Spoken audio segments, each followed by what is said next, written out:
हरियाणा विधानसभा चुनाव की सियासी जंग फतह करने के लिए कांग्रेस ने अपनी पूरी ताकत झोंक दी। प्रदेश में 2 जनसभाएं संबोधित करने के बाद राहुल गांधी ने अब रैलियों की बजाय रथ यात्रा के जरिए सियासी माहौल बनाने का प्लान बनाया है। राहुल गांधी सोमवार को अंबाला से अपनी विजय संकल्प यात्रा शुरू करेंगे। राहुल की यात्रा के रूट प्लान से अंदाजा लगाया जा सकता है कि कांग्रेस अपने दुर्गा को और मजबूत करने की कोशिश कर रही है। साथ ही इस यात्रा को कांग्रेस की बीजेपी के गढ़ में स्ट्रैटेजी माना जा रहा है। इसलिए चुनावी प्रचार थमने से पहले राहुल ने ज्यादा से ज्यादा सीटों पर पहुंचने के लिए ही यात्रा का रास्ता अपनाया है। राहुल गांधी ने करनाल के असंध सीट के हरियाणा विधानसभा चुनाव का आगाज किया था और उसके बाद हिसार के बरवाला में जनसभा को संबोधित किया था। और इसी तरह राहुल गांधी ने अपनी 2 रैलियों के जरिए हरियाणा की अहम माने जाने वाली जीटी बेल्ट को साधने की कोशिश की थी।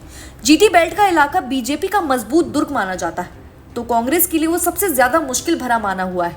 इसलिए राहुल गांधी ने जीटी बेल्ट वाले इलाके की रथ यात्रा करके कांग्रेस के पक्ष में माहौल बनाने की स्ट्रैटेजी अपनाई है। और इसी तरह हरियाणा में कांग्रेस जहां जहां पर कमजोर दिख रही है, वहां वहां राहुल गांधी अपनी यात्रा के जरिए जोर लगाते हुए नजर आएंगे। कांग्रेस के पूर्व अध्यक्ष राहुल गांधी और उनकी बहन प्रियंका गांधी सोमवार को अंबाला के नारायणगढ़ संबोधित कर रथ में रवाना होंगे। इसके बाद बिलासपुर रोड और सदोरा होते हुए यमुनानगर में पहुंचेंगे। यमुनानगर और अंबाला के बाद वो साहा और कुरुक्षेत्र जिले का दौरा करेंगे। राजीव चौक साहा अंबाला में स्वागत का कार्यक्रम रखा गया है। इसके बाद शहीद उधम सिंह चौक और कुरुक्षेत्र में स्वागत कार्यक्रम रखा गया है। राहुल गांधी कुरुक्षेत्र में रात्रि विश्राम करेंगे और फिर दूसरे दिन अपनी यात्रा का आगाज करेंगे। इसी दौरान प्रियंका गांधी भी उनके साथ रहेंगी। राहुल गांधी और प्रियंका गांधी अगले 4 दिनों तक हरियाणा के सियासी रण में अपनी यात्रा के जरिए कांग्रेस के पक्ष में माहौल बनाने का काम करेंगे। यात्रा के जरिए कांग्रेस को मजबूत इलाके पर पकड़ बनाए रखने के साथ साथ बीजेपी के दुर्ग को भेदने की स्ट्रैटेजी बनाई गई। राहुल गांधी की अब 3 अक्टूबर की शाम तक हरियाणा की करीब 50 विधानसभा सीटों को कवर करने की रणनीति है।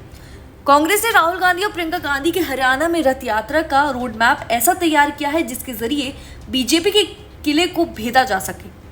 जाटलैंड में कांग्रेस मजबूत है, लेकिन जीटी बेल्ट और अहिरवाल इलाके में बीजेपी की मजबूत पकड़ है। तो पश्चिमी हरियाणा में जेजेपी ने बेहतर प्रदर्शन किया था। जेजेपी का असर 2019 की तरह नहीं है, लेकिन बीजेपी की जीटी बेल्ट और अहिरवाल में अपनी पकड़ बनाए रखी है। इसलिए राहुल गांधी ने बीजेपी के दुर्ग उत्कर चुनौती देने और कांग्रेस के पक्ष में माहौल बनाने का दांव चला है।